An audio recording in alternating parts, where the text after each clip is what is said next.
रुको पार्थ, इसे अग्नि देना पाप है, इस जमीन में दफनाओ। रुको, इसे आग मत दो। अगर ये दुस्साहस तुमने किया तो बहुत बड़ा गलत हो जाएगा। सनातन धर्म में माना जाता है कि मोक्ष की प्राप्ति चिता की अग्नि से ही संभव है। तो फिर नन्हे और मासूम बच्चों के लिए ये नियम क्यों बदल जाता है? क्यों उन कोमल शरीरों को अग्नि को सौंपना शास्त्रों में वर्जित माना गया है? क्या आप जानते हैं कि इसी अग्नि के सामने एक ऐसा शरीर भी आता है जिसे छूने से आग भी डरती है? एक ऐसा शव जिसे देखकर अग्निदेव भी अपने हाथ पीछे खींच लेते हैं। हिंदू धर्म में हर किसी को जलाया जाता है, लेकिन नन्हे फूल से बच्चों को नहीं। उन्हें ठंडी मिट्टी में अंधेरे गर्भ में वापस सुला दिया जाता है। क्यों? ये प्रश्न साधारण लग सकता है, लेकिन इसका उत्तर बेहद चौंकाने वाला है। इस गूढ़ रहस्य का उद्घाटन स्वयं भगवान श्री कृष्ण ने देवर्षि नारद के समक्ष किया था। आखिर क्या था वो दिव्य कारण जिसे सुनकर नारद जी भी स्तब्ध रह गए थे?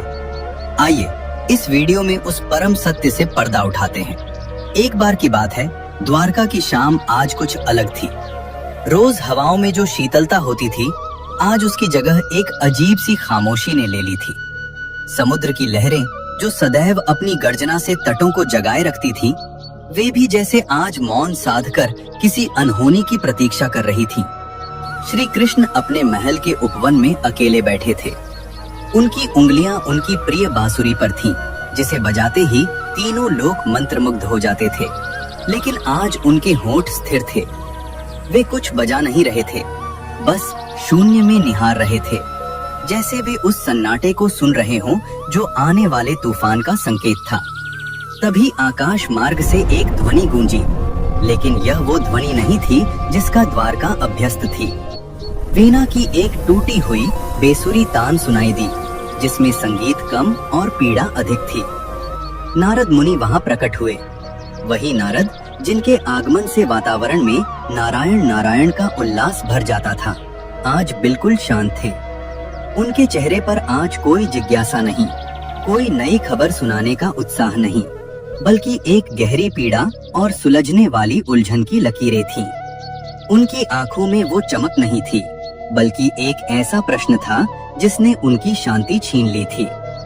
श्री कृष्ण ने बिना मुड़े, बिना उनकी ओर देखे ही, मानो उनके मन के भीतर झांकते हुए कहा, देवर्षि, आज आपकी वीणा के तार बेसुरे क्यों हैं? ये तो कभी नहीं होता। और आपके मन का ये कोलाहल, ये तो बाहर चल रहे समुद्र के तूफान से भी कहीं अधिक तेज है। आज आप समाधान लेकर नहीं, शंका लेकर आए हैं। नारद मुनि श्री कृष्ण के चरणों के पास बैठ गए। उनका शरीर शिथिल पड़ गया था।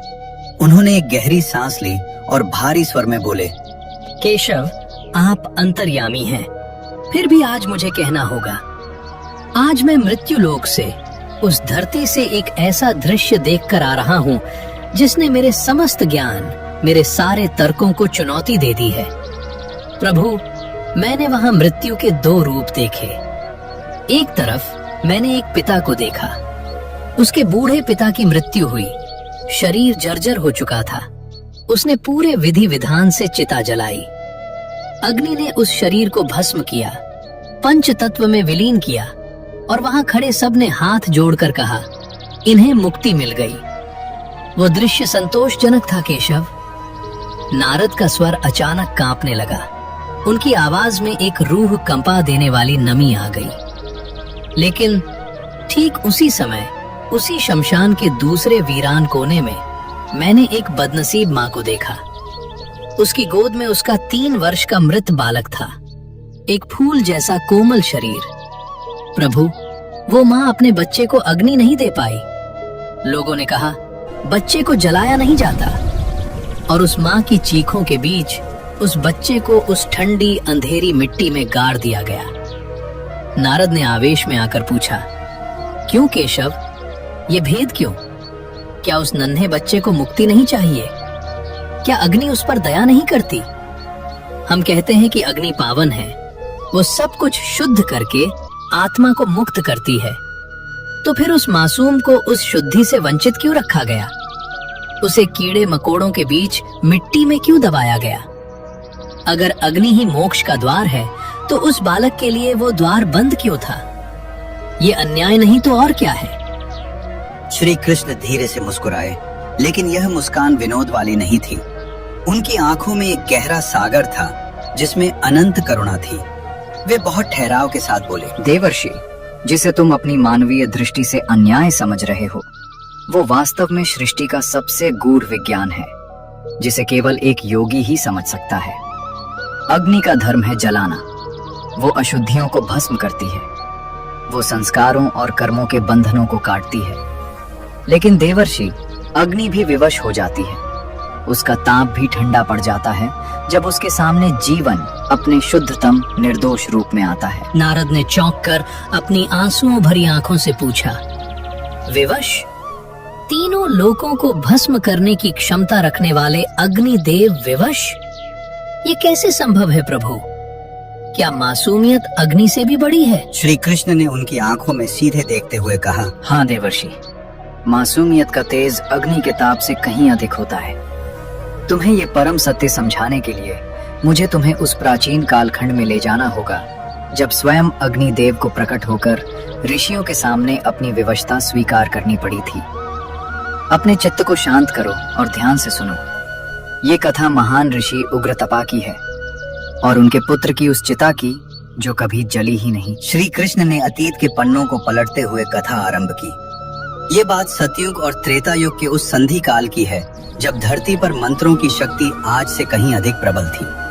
भयानक और रहस्यमयी दंडकारण्य वन के बीचों बीच, जहाँ विशाल वृक्षों की छांव में दिन में भी रात जैसा अंधेरा रहता था और जहाँ सूर्य की किरणें भी जमीन को छूने से डरती थी, वहाँ ऋषि उग्रतपा का आश्रम था। उग्रतपा, जैसा नाम वैसा ही उनका व्यक्तित्व। उनकी क्रोधाग्नि इतनी प्रचंड थी कि वन के हिंसक पशु शेर और व्याघ्र भी उनके आश्रम से कोसों दूर रहते थे। उन्होंने वर्षों तक केवल हवा पीकर एक पैर पर खड़े रहकर अंगूठे के बल पर ऐसा घोर तप किया था कि इंद्र का सिंहासन भी डोलने लगा था। उनके पास सिद्धियां थीं, प्रकृति को वश में करने वाले मंत्रों की शक्ति थी और काल को भी चुनौती देने का एक अभिमानी विश्वास था। जीवन के संध्या काल में जब उनका शरीर वृद्ध होने लगा, विधाता ने उनकी सबसे बड़ी परीक्षा ली। उन्हें एक पुत्र रत्न की प्राप्ति हुई जिसका नाम रखा गया चैतन्य। चैतन्य, वह बालक साधारण नहीं था देवर्षि। उसकी आंखों में एक ऐसा अलौकिक तेज था कि जो भी उसे देखता अपने सारे दुख, सारी थकान भूल जाता। ऋषि उग्रतपा, जो कभी देवताओं के आगे भी नतमस्तक नहीं हुए, अब अपने पुत्र की तोतली बोली और निश्चल हंसी के आगे विवश थे। उनका वज्र जैसा कठोर हृदय अब मोम की तरह पिघल चुका था। उन्हें अहंकार था कि उनका पुत्र अजर अमर है, क्योंकि वह एक महातपस्वी की संतान है जिस पर मृत्यु की छाया भी नहीं पड़ सकती। लेकिन नियति किसी के अहंकार को नहीं बख्शती। जब चैतन्य मात्र 3 वर्ष का हुआ, एक अमावस की रात अचानक आश्रम का वातावरण बदल गया। हवाएं चीखने लगी, सूखे पत्ते बवंडर बनकर नाचने लगे, आश्रम की गायें भय से रंभाने लगी। चैतन्य, जो शाम तक आंगन में खेल रहा था, अचानक मूर्छित होकर गिर पड़ा। उसका शरीर बर्फ की सिल्ली जैसा ठंडा पड़ने लगा, लेकिन उसका माथा अग्नि की तरह तप रहा था। ऋषि उग्रतपा घबरा गए। उन्होंने अपनी सारी सिद्धियां, सारा संचित ज्ञान दांव पर लगा दिया। उन्होंने महामृत्युंजय मंत्र का ऐसा जाप किया जिसका नाद पूरे दंडकारण्य वन में गूंज उठा। उन्होंने पाताल और आकाश से दुर्लभ जड़ी बूटियां मंगवाईं, उन्हें पीसकर बालक के कंठ में डाला। लेकिन उस रात मंत्र शक्तिहीन हो गए थे, औषधियां मिट्टी बन गई थी। ऐसा लग रहा था मानो स्वयं यमराज अदृश्य रूप में आश्रम के द्वार पर खड़े हों और ऋषि की हर कोशिश का मौन उपहास कर रहे हों। ब्रह्म मुहूर्त से ठीक पहले, जब भोर का तारा निकलने ही वाला था, चैतन्य की सांसें थम गई। एक गहरी हिचकी और फिर सब शांत। वो नन्हा सा फूल खिलने से पहले ही मुरझा गया। ऋषि उग्रतपा का विलाप पहले शोक में और फिर भीषण क्रोध में बदल गया। उन्होंने आसमान की ओर मुट्ठियां भींचकर दहा, मैंने जीवन भर धर्म निभाया, कठोर तप किया और मुझे ये फल मिला। मैं अपने पुत्र को साधारण मृत्यु नहीं मरने दूंगा, मैं उसे मोक्ष दिलाऊंगा। ऐसा परम मोक्ष जो देवताओं को भी दुर्लभ हो। ऋषि ने संकल्प लिया कि वे अपने पुत्र का अंतिम संस्कार साधारण लकड़ियों से नहीं बल्कि विशिष्ट मलयगिरी चंदन और देवकाष्ठ से करेंगे। शमशान घाट पर एक विशाल चिता सजाई गई। ऋषि ने उसमें इतना शुद्ध घी डाला कि उसकी सुगंध से पूरा वन महक उठा, मानो कोई यज्ञ हो रहा हो। ऋषि उग्रतपा ने कांपते हाथों में जलती हुई मशाल ली। उनकी आंखें लाल थी, आंसुओं और क्रोध के मिश्रण से दहक रही थी। उन्होंने मंत्र उच्चारे, हे अग्नि, हे पावक, इस शरीर को ग्रहण करो, इसे पंच तत्वों में विलीन करो और परम गति प्रदान करो। ऋषि ने पूरे वेग से मशाल चिता में डाली। सूखी लकड़ियां घी से लथपथ। नियम के अनुसार उन्हें बारूद की तरह भभक कर जल उठना चाहिए था। लपटें उठी भी। उन्होंने लकड़ियों को अपनी आगोश में लिया। नृत्य करती हुई लपटें ऊपर चढ़ी। लेकिन देवर्षि, वहां एक चमत्कार हुआ। जैसे ही वे लपटें बालक चैतन्य के कोमल शरीर की ओर बढ़ीं, वे बुझ गईं। जैसे वे लपटें उस शरीर को छूने से डर रही हों, जैसे किसी ने अदृश्य फूंक मारकर उन्हें बुझा दिया हो। ऋषि हैरान रह गए। उन्होंने सोचा शायद हवा तेज है। उन्होंने दोबारा प्रयास किया और अधिक घी डाला, कपूर जलाया, फिर से आग लगाई, अग्निदेव का आह्वान किया। लेकिन परिणाम वही। लकड़ियां जलती, मगर बालक के शरीर के पास आते ही अग्नि अपना स्वभाव छोड़ देती, ठंडी पड़ जाती। चिता धधक रही थी, पर बालक का शरीर फूलों की तरह ताजा और सुरक्षित था। अग्नि उसे छूने को भी तैयार नहीं थी। इस बार जो दृश्य उपस्थित हुआ वो रोंगटे खड़े करने वाला था। चिता के चारों ओर लपटें उग्र होकर नाच रही थीं। लकड़ियां धू धू कर जल रही थीं। लेकिन आश्चर्य, उन लपटों के बीच रखा बालक का शरीर पूरी तरह सुरक्षित था। उसके रेशमी वस्त्रों का एक धागा तक नहीं सुलगा था। ऐसा प्रतीत हो रहा था मानो अग्नि की लपटें उस शरीर के पास जाती और भयभीत होकर पीछे हट जाती, ठीक वैसे ही जैसे कोई विषैला सर्प अपने शिकार को आवश्यकता से अधिक शक्तिशाली समझकर डर के मारे पीछे हट जाए। अग्नि, जो सब कुछ भस्म करने के लिए जानी जाती है, आज एक फूल को छूने का साहस नहीं जुटा पा रही थी। यह अकल्पनीय दृश्य देखकर वहां मौजूद अन्य मुनि और शिष्यों के धैर्य का बांध टूट गया। शमशान की निस्तब्धता कानाफूसी के शोर में बदल गई। कोई भय से कांपते हुए कह रहा था, क्या ये बालक शापित है? तो कोई शंका जता रहा था, क्या किसी पिशाच का साया है जिसने अग्नि को बांध दिया है? आखिर अग्निदेव अपनी ही आहुति स्वीकार क्यों नहीं कर रहे? हर तरफ भय और भ्रम का वातावरण था। ऋषि उग्रतपा, जो अब तक धैर्य धरे बैठे थे, ये सब सुनकर टूट गए। उन्हें लगा ये अग्निदेव का अहंकार है जो उनके पुत्र का अपमान कर रहा है। एक पिता की ममता और एक महान तपस्वी का अहंकार आपस में टकरा गए। उनका चेहरा क्रोध से तमतमा उठा। ऋषि ने आसमान की ओर देखकर भीषण गर्जना की। अग्नि, तुम मेरे धैर्य की परीक्षा ले रहे हो? क्या तुम भूल गए मैं कौन हूँ? मैं उग्रतपा हूँ। अगर तुम मेरे पुत्र के नश्वर शरीर को नहीं जला सकते, तो इसका अर्थ है कि तुम में अब वह पवित्रता शेष नहीं बची। तुम अपवित्र हो गए हो। क्रोध के अतिरेक में उन्होंने अपने कमंडल से जल निकाला। उनका हाथ श्राप देने के लिए ऊपर उठा। वातावरण में बिजली कौंध गई। उन्होंने ललकारा, प्रकट हो अग्नि, अभी इसी क्षण कारण बताओ, वरना आज मैं अपने तपोबल से तुम्हें शाप देकर इस सृष्टि से सदा के लिए लुप्त कर दूंगा। तभी एक भयानक गर्जना हुई जिसने धरती और आकाश को हिला दिया। शमशान की भूमि थरथराने लगी। चिता की बुझी हुई राख के बीच से एक विशाल स्तंभ जैसा प्रकाश प्रकट हुआ। वो प्रकाश इतना तीव्र था कि आंखें चुंधिया गईं। तापमान इतना बढ़ गया कि वहां दूर खड़े लोगों की त्वचा झुलसने लगी। स्वयं अग्निदेव प्रकट हुए। उनका स्वरूप विराट था। 7 जिह्वाएं लपलपा रही थीं, जो आकाश को चूम रही थी। लेकिन आश्चर्य, उनकी आंखों में ऋषि के प्रति क्रोध नहीं, बल्कि एक अजीब सी विवशता, एक लाचारी थी। अग्निदेव की आवाज बादलों की गड़गड़ाहट जैसी गंभीर थी। ठहरो उग्रतपा, अनर्थ मत करो। अपने वर्षों के अर्जित तपोबल को क्रोध में आकर शाप देने में व्यर्थ मत बहाओ। ऋषि उग्रतपा, जो क्रोध में भी पुत्र वियोग में जल रहे थे, रोते हुए और चिल्लाते हुए बोले, तो जलाते क्यों नहीं? क्या मेरे पुत्र का शरीर पत्थर का है? तुमने लंका जलाई, तुमने खांडा वन जलाया, तुम पल भर में पूरे संसार को भस्म कर सकते हो।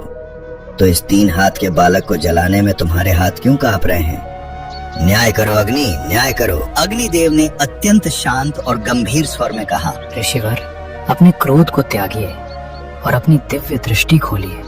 देखिए सत्य क्या है। मैं दाहक हूँ, मैं जलाता हूँ, लेकिन मैं क्या जलाता हूँ? मैं शरीर को नहीं जलाता, मैं उस गंदगी को जलाता हूँ जो आत्मा के ऊपर परतों की तरह चढ़ी होती है। अग्निदेव ने सृष्टि का नियम समझाते हुए आगे कहा, ऋषिवर, जब कोई मनुष्य जीवन जीता है तो वो कर्म करता है। वो झूठ बोलता है, छल करता है, वासना में डूबता है, क्रोध करता है, प्रेम और घृणा के अदृश्य बंधन बनाता है। ये सब संस्कार बनकर उसके शरीर के पोर पोर में, उसकी हड्डियों में बस जाते हैं। उसका शरीर इन विकारों से कठोर और अशुद्ध हो जाता है। मृत्यु के बाद आत्मा उस अशुद्ध शरीर को छोड़ना नहीं चाहती, क्योंकि उसे उससे मोह होता है। तब मुझे, अग्नि को, उस मोह के बंधन को तोड़ने के लिए उस अशुद्ध शरीर को जबरन जलाकर नष्ट करना पड़ता है। दाह संस्कार शरीर को मिटाना नहीं, बल्कि ये एक युद्ध है ऋषिवर, उस अशुद्धि के खिलाफ जो आत्मा को मुक्त नहीं होने देती। फिर अग्निदेव ने उस मृत बालक की ओर इशारा किया और पहली बार देवताओं के चेहरे पर एक नमन का भाव आया। वे बोले, परंतु इसे देखिए ऋषिवर, अपनी दिव्य दृष्टि से इसके मस्तक को पढ़िए। इस नन्ही जान ने अभी जीवन देखा ही कहाँ है।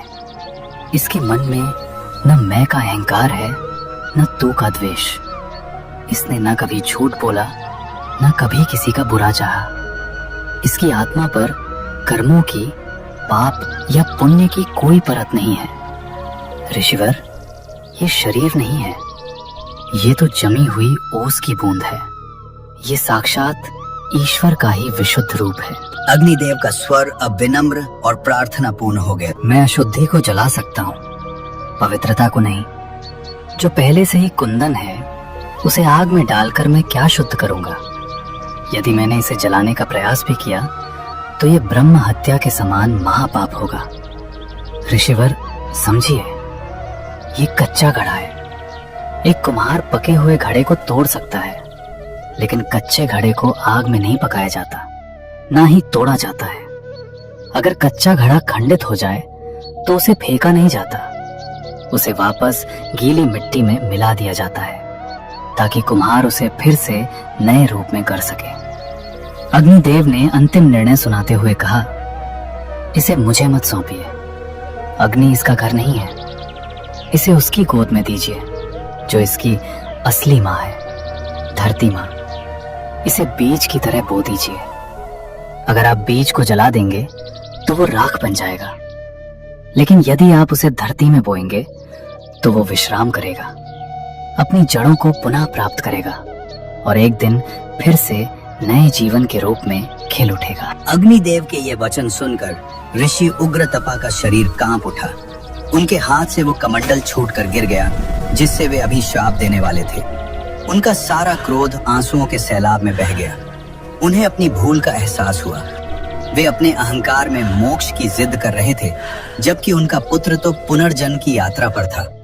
वो अभी जीवन की कक्षा से उत्तीर्ण नहीं हुआ था। उसे तो बस अगली कक्षा में प्रवेश चाहिए था। उसे मुक्ति नहीं, नया अवसर चाहिए था। ऋषि ने कांपते हाथों से चिता बुझा दी। उन्होंने अपने पुत्र के शव को अपनी गोद में उठाया, ठीक वैसे ही जैसे उसके जन्म के समय पहली बार उठाया था। वे उसे लेकर वन के सबसे शांत और पवित्र कोने में गए। वहां उन्होंने धरती में अपने हाथों से एक गड्ढा खोदा। उसे कब्र नहीं कहा जा सकता था, वो तो एक पालना था। ऋषि ने बालक को उसमें लिटाया, उसके माथे को अंतिम बार चूमा। उस पर मिट्टी डालते समय ऋषि को लगा कि वे अपने बेटे को दफना नहीं रहे, बल्कि एक अनमोल बीज को सुरक्षित रख रहे हैं। उन्होंने प्रकृति की धरोहर को प्रकृति को ही लौटा दिया। श्री कृष्ण ने कहानी समाप्त करते हुए एक गहरी दीर्घ सांस ली। उनकी दृष्टि अब नारद पर नहीं, बल्कि क्षितिज के पार थी, मानो वे उस सनातन सत्य को देख रहे हों। उनकी आवाज अब केवल एक मित्र की नहीं, बल्कि उस जगत गुरु की थी जो आत्मा के रहस्यों को खोलता है। वे बोले, नारद, इसीलिए हमारे सनातन धर्म के विधान में दो ही प्राणियों को अग्नि में नहीं तपाया जाता, एक परम सन्यासी और दूसरा अबोध शिशु। और इन दोनों के पीछे का विज्ञान बहुत गहरा है। श्री कृष्ण ने अपनी बात को विस्तार देते हुए कहा, सन्यासी जो जीवित रहते हुए ही अपनी काया को तपा चुका होता है। देवर्षि, जब कोई सन्यास लेता है तो वह विरजा होम करता है। वह अपने जनेऊ को, अपने कुल को, अपने नाम को और अपने अहंकार को अपनी ही तपस्या की अग्नि में आहुति दे देता है। उसका शरीर अब केवल हाड़ मांस का ढांचा नहीं रहता, वह एक मंदिर बन जाता है जिसमें ईश्वर का वास होता है। और नारद, मंदिरों को जलाया नहीं जाता, उन्हें भू समाधि दी जाती है ताकि उनका पवित्र शरीर धरती में मिलकर उसे भी तीर्थ बना दे। कृष्ण थोड़ा रुके, उनकी आंखों में वात्सल्य भर आया। और दूसरी ओर है वह शिशु जो अभी धरती पर आया ही था। वह एक अतिथि की तरह था जो अपना सामान यानी अपने कर्म लाना भूल गया था, जिसने अभी कर्मों का खाता खोला ही नहीं, जिसने न राग किया, न द्वेष, न किसी का दिल दुखाया, न किसी पर अधिकार जमाया। उसका शरीर तो उस मिट्टी के लौंदे जैसा है जिस पर अभी दुनिया की कोई छाप नहीं पड़ी। उसे अग्नि में जलाना उस संभावना को नष्ट करना है जो भविष्य में फिर से खिल सकती है। श्री कृष्ण ने नारद के कंधे पर हाथ रखते हुए अंतिम सत्य कहा, अग्नि केवल उसे जलाती है जिसमें मैं का ईंधन होता है, लेकिन सन्यासी का मैं मर चुका होता है और बच्चे का मैं अभी जन्मा ही नहीं होता। ये दोनों ही निर्दोष हैं, ये दोनों ही अग्नि परीक्षा से परे हैं। इन्हें अग्नि की दाह नहीं, धरती की गोद चाहिए।